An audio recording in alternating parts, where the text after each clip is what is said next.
मेरा पति रोज़ाना शहर से मेरे लिए जलेबी लेकर आता था, जिसको मैं बड़े शौक से खा लेती थी। लेकिन उसके बाद मुझे होश नहीं रहता था। सुबह उठती तो कपड़े गीले रहते थे और एक दिन पति की लाई हुई जलेबी मैंने फेंक दी और सोने का बहाना करके सो गई। और फिर जो मेरे साथ मेरे पति ने किया वह सुनकर आपके रोंगटे खड़े हो जाएंगे, क्योंकि शादी की पहली रात पति के कमरे में आने से पहले ही मैंने ब्लैक कलर की शॉर्ट नाइट पहन ली थी। वह पहली ही नज़र में मुझे देखे और अपना दिल हार बैठे। वैसे मैं गांव वाली थी, लेकिन यह नाइट मुझे मेरी बड़ी बहन ने दी थी, जिसकी शादी शहर में हुई थी। उसी ने मुझे पति को काबू करने की कई बातें बताई थी। मेरे पति मोहन कमरे में आया तो मेरा यह नाइट सूट देखकर रुक गया। उसकी नज़र में तो मैं गांव की लड़की थी। मोहन के सामने नाइट पहनकर मुझे शर्म तो बहुत आ रही थी, लेकिन अब वह मेरे पति थे, मुझे उसका दिल जीतना था। मैंने हमेशा शादी को लेकर बहुत सपने बुने हुए थे और आज की रात ना जाने कितनी बार सोचा था कि मिलन की घड़ी जब सामने आएगी तो मेरा पति बुरी तरह दिल धड़क रहा था। मोहन मेरे करीब आए और मोहब्बत से मेरा हाथ शाम के कहने के लगे और मुझे बहुत सुंदर हो। मोहन की यह शब्द ने मुझे नई जिंदगी दे दी थी। खुद को हवाओं में महसूस कर रही थी। मोहन ने अपने जेब में हाथ डाला और मुझे लगा कि वह मुझे मुंह दिखाई का गिफ्ट देंगे, लेकिन मोहन ने जब जेब से हाथ निकाला तो मैं हैरान रह गई। उनके हाथ में जलेबी का थैला था और मोहन ने खुद को वह थैला खोला और कहने लगे कि शादी की रात सबसे पहले मैं तुम्हें अपने हाथ से ही मीठा खिलाऊंगा। मोहन की बात सुन मेरे होठों पर मुस्कुराहट आ गई। कह रहे थे कि मेरे लिए खासकर शहर से जलेबी बनवा कर लाए हैं। मोहन ने मोहब्बत भरे अंदाज में वह जलेबी मेरे मुंह में डाली तो मैंने भी खुशी खुशी खा ली। वह बहुत ही स्वादिष्ट थी। मोहन मेरी आंखों में आंखें डालकर मुझसे मोहब्बत भरी बातें करने लगे और मैं ना जाने कैसे नींद में खोने लगी। थोड़ी देर बाद मुझे कुछ होश नहीं रहा। सुबह के वक्त मेरी आँख खुली तो घड़ी में पूरे 10 बजे हुए थे। मेरे कपड़े गीले थे। मैं हैरान थी कि इस रात के इंतजार में मैंने एक पल गिर कर गुजारा था। उस रात में मैं कैसे सो गई। फिर मुझे मोहन का ख्याल आया। न जाने वह मेरे बारे में क्या सोच रहे थे। कपड़े कैसे गीले हुए थे। मोहन कमरे में नहीं थे। मैंने तुरंत ही अपने कपड़े बदले और नहा धोकर तैयार हो गई। मैंने अपने बालों को सुलझा रही थी कि मोहन कमरे में आ गए। बहुत ज़्यादा बिगड़ा हुआ था क्योंकि बात नहीं की। मैंने उनसे बात करने की कोशिश की। पूरी तरह गुस्सा हो चुके थे और वह बात मेरे लिए बर्दाश्त से बाहर थी। मैंने सोच लिया था कि किसी न किसी तरह मैं मोहन को मना कर रहूँगी। मोहन के जाने के बाद मेरी सास कमरे में आई तो मैंने आंखों में आंसू देखकर हैरान से पूछने लगी कि क्या हुआ बहू। मैंने उन्हें बता दिया कि मैंने मोहन को नाराज कर दिया है। वो कहने लगी मैं भी मोहन से बात करती हूँ, लेकिन मैंने हाथ पकड़कर अपनी सास को रोक लिया। उन्हें कहा कि वह मोहन से कोई बात नहीं करे वरना हमें वो नाराज हो जाएंगे। मेरी बात सुनकर वह खामोश हो गई और बोली छोटी छोटी बात को दिल करने लगा। कुछ दिन मोहन के साथ रहोगी तो तुम उनकी बात को अच्छी तरह समझ जाओगी। मैं उनकी बात सुनकर खुश हो गई थी। मैं अपने माँ बाप की लाडली होने के साथ साथ अपनी सास की भी लाडली थी। हालांकि बचपन में ख्वाहिश थी कि मेरी शादी उनके बेटे मोहन के से हो। जैसे ही मैं 15 साल की हुई तो वह मुझे मिलने के लिए आई थी और जाते जाते मेरा मुँह मीठा करवा गई थी। मैं बहुत खुश थी क्योंकि वह मुझसे बहुत प्यार करती थी और इसलिए मेरे माँ बाप को इस रिश्ते पर कोई एतराज़ नहीं था। मोहन की शहर में उसकी अच्छी नौकरी थी। वह सुबह सवेरे शहर के लिए निकल जाता और रात को ही घर लौटता था उसकी कमाई से ही। मेरी सास ने गांव में एक बड़ा सा घर बनवा लिया था। बहुत सालों से मेरी और मोहन की मुलाकात नहीं हुई थी क्योंकि वह ज़्यादा वक्त शहर में गुजारता था।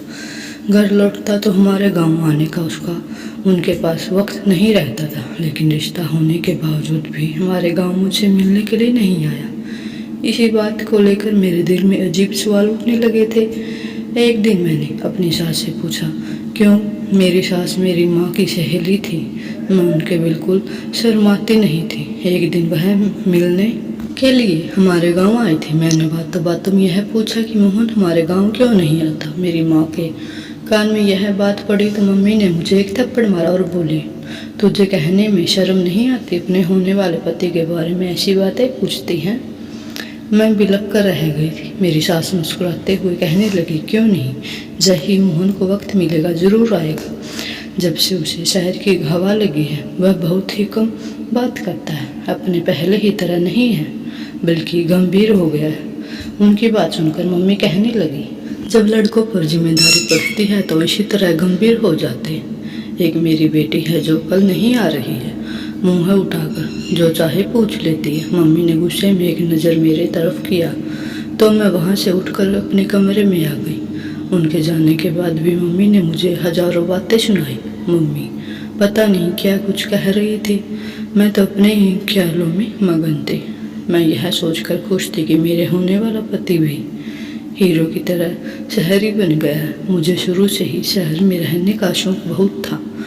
उन्होंने शादी के लिए साल भर का वक्त दिया था और एक साल का वक्त बस सपने बुनने में ही निकल गया था। लेकिन मुझे क्या खबर थी कि एक दिन मेरे सारे सपने मिट्टी का ढेर बन जाएंगे। कुछ दिनों बाद मेरी और मोहन की शादी बहुत सारे रस्मों रिवाजों के साथ धूमधाम से हुई। मैं मोहन के साथ विदा होकर उनके गांव चली आई थी।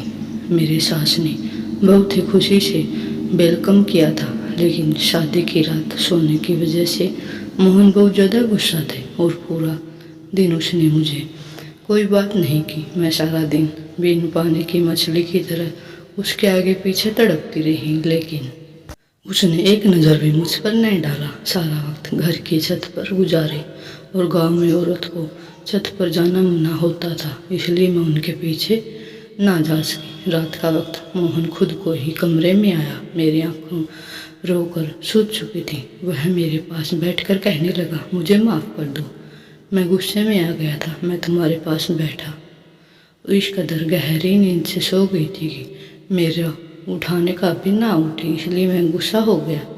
मुझे पता था गलती मेरी है, इसलिए मैंने मोहन से खुद ही माफ़ी मांगी और कहा कि आगे मैं शिकायत का कोई मौका नहीं दूंगी। वह खुश हो गया और मेरे लंबे बालों की तारीफ करने लगे।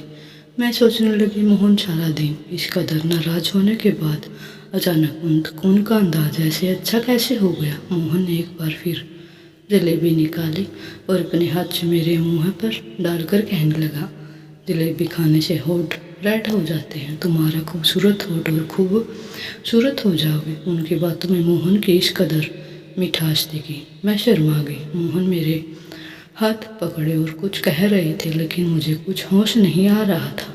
थोड़ी ही देर बाद मैं दुनिया से दूर हो चुकी थी। एक बार फिर मेरी आंख पहली बार खुली तो सुबह के 11 बज रहे थे। मेरे होश उड़ गए थे। मैं जान गई थी कि मोहन एक बार फिर मुझसे गुस्सा हो गए होंगे। अब मुझे समझ नहीं आ रहा था कि मुझे इस तरह गहरी नींद कैसे आ सकती है। मेरे कपड़े पूरी तरह गीले थे और मुझे ठंड लग रही थी। मैं जल्दी से नहा धोकर तैयार हो गई थी और कमरे से बाहर निकली तो कमरे के बाहर मेरे पति गुस्से में मेरी सास से कह रहे थे कि आपने ऐसी लड़की से मेरी शादी कैसे करा दी जिसे सोने उठने की कोई समझ नहीं है। मैं कैसे इसके साथ सारी जिंदगी गुजार सकता हूँ। इसे यह भी मालूम नहीं है कि गांव की औरतें सवेरे उठकर घर के काम काज करती हैं। आप सुबह से उठकर घर का काम कर रही थी और वह महारानी बनकर सो रही थी। अगर ऐसा ही हाल रहा तो मैं ज़्यादा दिन तक आपकी चहेती बहू को अपने घर में बर्दाश्त नहीं कर सकता। मोहन का यह शब्द सुनकर मैं घबरा गई। मैं सोच भी नहीं सकती थी कि मेरे पति इतना सख्त होंगे। इससे आगे बातें सुन के मुझे में हिम्मत नहीं रही। मैं चुपचाप से किचन में चली गई थी। मेरी सास सच में सुबह से काम काज में लगी हुई थी, क्योंकि किचन भी पूरी तरह साफ था और सुबह दोपहर का नाश्ता भी बन चुका था। मैं मोहन के साथ साथ अपनी सास की नज़रों में भी गिर गई थी। मुझे रह कर अपने आप पर गुस्सा आ रहा था। न जाने मुझे क्या हो गया था। मैं सारे घर का काम चक्कर लगाया तो पूरा काम कर चुका था और शायद इसी वजह से मोहन हद से ज़्यादा गुस्सा थे। वह फिर छत पर जा चुके थे, क्योंकि उन्हें अच्छी तरह पता था कि मैं उनके पीछे छत पर नहीं जा सकूंगी।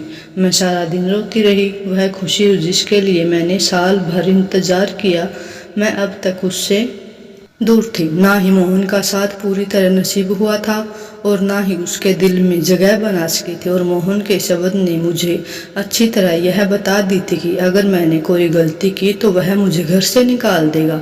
मेरी गांव से बार बार मम्मी का फ़ोन आ रहा था। मम्मी कह रही थी कि 1 हफ्ते के लिए हमारे घर आकर रह जाओ। रस्म के मुताबिक शादी के बाद 1 हफ्ते के लिए बेटी अपने मायके रहने के लिए आती है। मैं बिल्कुल भी नहीं जाना चाहती थी क्योंकि मोहन मुझसे पहले ही नाराज थे। ऐसे ही अगर मैं उनको छोड़कर मम्मी के घर चली जाती हूँ तो शायद वह कभी मुझसे बात ही न करते। रात के वक्त मोहन कमरे में आ गए थे। मुझे हैरान हुई, अचानक ठीक कैसे हो गई है। मेरे पास बैठकर खुद को पूछने लगे कि तुम्हारी मम्मी का फ़ोन क्यों आया था।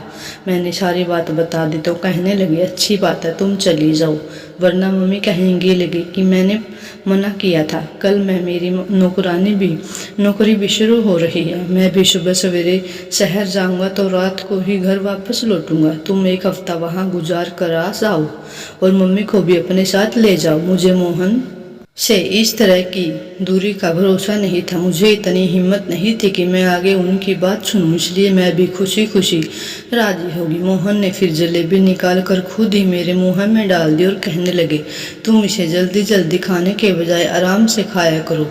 यह शहर का मशहूर हलवाई है, इसे तुम्हारे होठ रेड हो जाएंगे और बहुत ही खूबसूरत लगोगी। मैं मोहन को इस तरह के बदलते हुए देखकर मुझे परेशानी हुई। मैं जितने सख्त थे उतने ही मोहब्बत करने वाले भी थे और उनका गुस्सा करना सही था। मेरी गलती की वजह से वह गुस्सा थे। मोहन कहने लगे कि मैं मम्मी को बता कर आता हूँ कि तुम कल तुम्हारे घर गांव जाना चाहती हूँ, मेरे इंतजार करना। मोहन की बात सुनकर मैंने मुस्कुरा दिया। मैंने सोच लिया था कि मैं किसी सूरत में आज नहीं सोऊंगी और मुझे मोहन का इंतजार करना था। गाँव जाने के पहले दिन मैं अपनी सारी दूरी को मिटाना चाहती हूँ। मैंने जल्दी से नाइट पहन ली।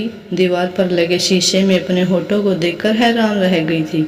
वह सच भी कहते थे, मेरे होठ रेड हो जाएंगे। मैं बिस्तर पर आकर बैठ गई, उनका इंतजार करने लगी। लेकिन मोहन के वापस आने से पहले एक बार फिर मैं सो चुकी थी। सुबह 10 बजे मेरी आँख खुली तो मोहन शहर की तरफ निकल चुके थे। वह बहुत सुबह ही शहर के लिए निकल जाया करते थे क्योंकि शहर तक जाने का रास्ता 2 घंटे का था। मुझे खुद पर रोना आ रहा था। शादी के 1 हफ्ते बाद भी मोहन के साथ कोई रिश्ता न बना सकी और मोहन के गुस्से की वजह सिर्फ और सिर्फ मैं थी। मैं यह सोचकर परेशान थी कि मेरे कपड़े गीले कैसे हो सकते हैं। शायद मोहन मुझे उठाने की कोशिश करते हैं। मैं कमरे से निकल गई तो मम्मी गांव जाने के लिए तैयार हो चुकी थी। मेरी सास मुझे देखकर कहने लगी, मोहन तो चला गया है, अब हम दोनों को ही गांव के लिए निकल जाना है। मैं बुझे दिल से अपने मायके के लिए निकल गई। मेरा दिल तो मोहन के साथ ही शहर चला गया था। अब मुझे उन्हें 1 हफ्ते बाद मिलना था। मेरे घर वाले मुझे देखकर बहुत खुश हुए। मेरी छोटी बहन को भी खुशी का ठिकाना न था। सारे गांव में मेरे आने की खबर पहुंच गई थी, इसलिए औरतों का झुंड मुझे देखने के लिए आने लगा। पड़ोसन वाली मौसी की बेटी सुनीता की शादी थी।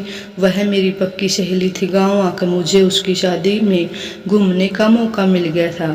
खूब शोर शराबा हो रहा था, लेकिन फिर भी मेरे दिल में कोई खुशी नहीं थी क्योंकि मेरा दिल तो मोहन पर अटका हुआ था। हैरानी की बात तो यह थी कि जब मैं अपनी माँ के घर आई थी मुझे बिल्कुल भी नींद नहीं आ रही थी और मोहन के कमरे में आते ही बिस्तर पर गिर जाया करती थी। यहाँ तो मैं सिर्फ करवटें बदलती रहती थी। शायद मोहन ही खुद मुझे सोने की दुआएं दे रहे थे। मेहंदी की रात की पड़ोसन मौसी की बहन का बेटा केशव शहर में शादी के लिए घूमने के लिए आया था।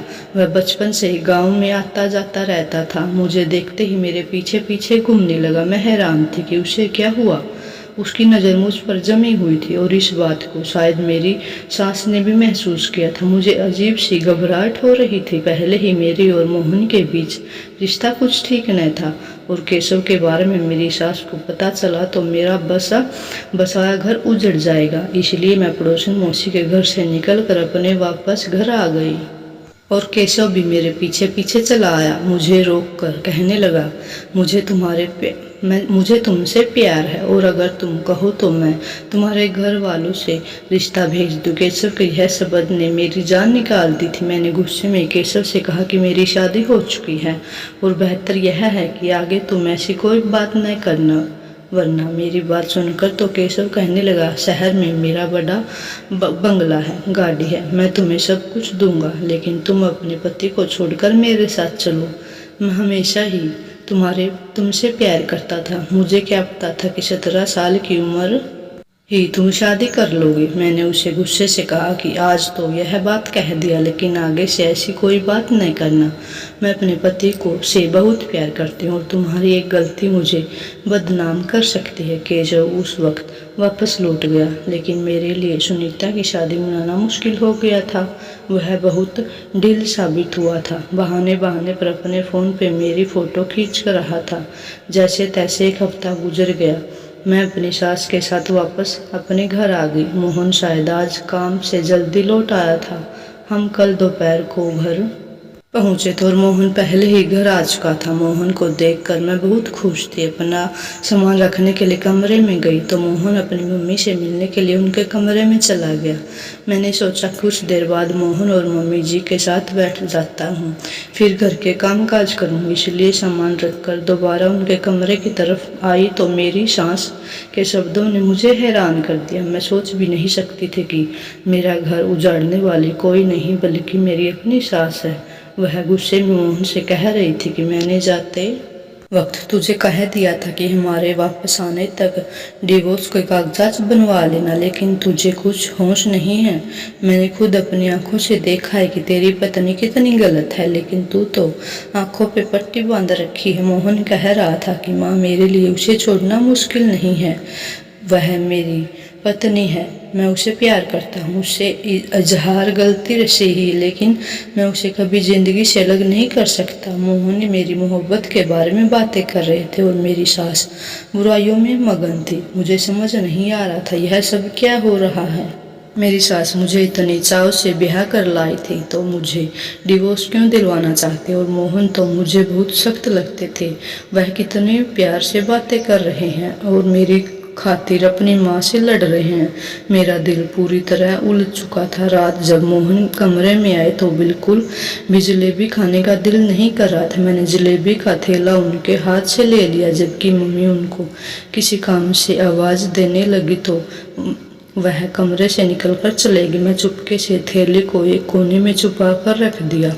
मुझे नींद नहीं आएगी और मैंने आंखें बंद कर ली थी। जब मोहन कमरे में वापस आए तो मेरी जान निकल गई। जो कुछ मैंने देखा मुझे अपनी आंखों पर यकीन नहीं हुआ। मोहन ने जग भरकर पानी मेरे ऊपर डाल दिया। मैं आंखें नहीं खोली। आज मैं दूध का दूध और पानी का पानी करना चाहती थी। मोहन किसी को आवाज़ देकर कहने लगा, अंदर आ जाओ। वह पूरी तरह बेहोश हो चुकी है। थोड़ी देर में खूबसूरत लड़की मेरे कमरे में चली आई। वह मेरे बिस्तर पर मोहन के साथ बैठ गई और वह दोनों जिस तरह एक साथ थे, मेरी जान निकल गई। इससे ज़्यादा मुझे बर्दाश्त करने की हिम्मत नहीं रही। ठंडे पानी में मेरा शरीर कांप रहा था। मैं उठकर बैठ गई। मुझे जागता देख उन दोनों की आंखें हैरत से फटी की फटी रह गई। मैंने मोहन की तरफ घूम कर देखा। उस वक्त मैं इतना गुस्सा में थी कि मुझे मोहन से डर नहीं लग रहा था। मैंने मोहन से कहा कि मुझे सच सच बताओ, यह लड़की कौन है? जलेबी में ऐसा क्या था जो मैंने होश खो बैठी थी? तुमने यह सब क्यों किया और मुझे इतना बड़ा धोखा क्यों दिया? मैं सवाल पर सवाल पूछने चली गई और मेरे अंदर एक तूफान उठ गया। मोहन सर झुकाकर कहने लगा कि यह लड़की उनकी पत्नी है और जिससे शादी करने के 2 दिन पहले ही गांव में आए थे। वह कभी मुझसे शादी नहीं करना चाहते थे, लेकिन उनकी मम्मी ने ज़बरदस्ती उनका रिश्ता मुझे तय कर दिया। पत्नी का नाम सुनकर मेरे तो पैरों तले से ज़मीन निकल गई। मोहन कह रहे थे कि हमारी शादी रोकने के लिए 2 दिन पहले यह सच सोच लिया सिया ने शादी करके आए थे। जब वह सिया को बहू बनाकर इस घर में लाएंगे तो उनकी मम्मी मुझे शादी नहीं कराएंगी, लेकिन उनकी मम्मी ने उनकी एक न सुनी। और उन्होंने मोहन पर दबाव डाला कि वह सिया को तलाक दे दे। मोहन सिया को छत वाले कमरे में रख दिए, क्योंकि गांव में औरतों को छत पर जाना मना था। इसलिए मोहन को यकीन था कि मैं कभी उनके पीछे छत पर नहीं जाऊंगी। मोहन जानबूझकर जलेबी में नशे की दवा मिलाते थे कि मैं सो जाऊं, और हर रात हमारे कमरे में सिया के साथ वक्त गुजारेगा। सिया शादी से पहले शहर में नौकरी करती थी, इसलिए मम्मी को लगता था कि सिया इज्जतदार नहीं है, और इसलिए मम्मी बार बार कहती थी कि सिया को डिवोर्स दे दूं। सिया मेरी पहला प्यार है। मोहन कह रहे थे कि किसी मम्मी ने आत्महत्या करने की धमकी दी थी, इसलिए मोहन ने मुझे अपना बनाया। मोहन सिया को किसी हालत में नहीं छोड़ सकता था, इस बात का मुझे भरोसा था। मोहन ने मुझे सारे सच बता दिया, जिसे सुनकर मेरे पास कहने के लिए कुछ भी नहीं बचा था। मैं जान गई थी कि मेरी सास उस दिन सिया और मोहन के डिवोर्स की बात कर रही थी, जिसे सुनकर मैंने गलत मतलब निकाल लिया था। मेरी बर्बाद के पीछे सिर्फ मोहन का हाथ नहीं है, बल्कि मेरी सास का भी हाथ है, जिन्होंने यह जानबूझते हुए भी उनके बेटे ने अपनी पसंद से शादी कर रखी है, जबरदस्ती उनके साथ मेरी दूसरी शादी करवा दी। मैंने मोहन के साथ जिंदगी को लेकर कई सपने देखे थे। ऐसे इंसान के साथ मैं कभी जिंदगी में कभी नहीं रह सकते जो किसी और कदर में मोहब्बत करता हो। उसकी खातिर मुझे नशे वाली जलेबी तक खिला सकता हो। मैंने अपना सामान बांध लिया और अपनी सास को नस लेते कहते अपने गांव के लिए निकल गई। मेरी सास ने बहुत कोशिश की कि बार बार मुझे यकीन दिला रही थी कि मोहन सिया को छोड़ देगा और मेरा हो जाएगा, लेकिन मैं कभी ऐसा इंसान के साथ गुजारा नहीं कर सकती जो मुझे मोहब्बत नहीं दे सकता था। मैंने अपने माँ बाप से कहकर मोहन से डिवोर्स ले लिया था। मैं अपने माँ बाप की लाडू रानी थी, वह मुझे खुद ही किसी ऐसे आग में झोंका नहीं दे सकते थे। पड़ोसन मेरी मौसी की वजह से केशव की खबर ली गई थी। मैं अब एक बार फिर अकेली हो रही थी, इसलिए केशव अपने घर वालों को बेचकर मुझे अपनाने की बात की गई। अभी शादी की करना चाहती थी, इसलिए मैंने साफ इनकार कर दिया था। मुझे अब आगे पढ़ना था, अपने पैरों पर खड़ा होना था। मेरी पढ़ाई के साथ मेरे पेपर भी ख़त्म हो गए थे। मैंने अपने दोबारा शुरू कर दिया था। हर शादी कामयाब हो यह ज़रूरी नहीं, लेकिन एक नाकाम शादी का मतलब यह नहीं है कि इंसान नाकाम हो जाता है।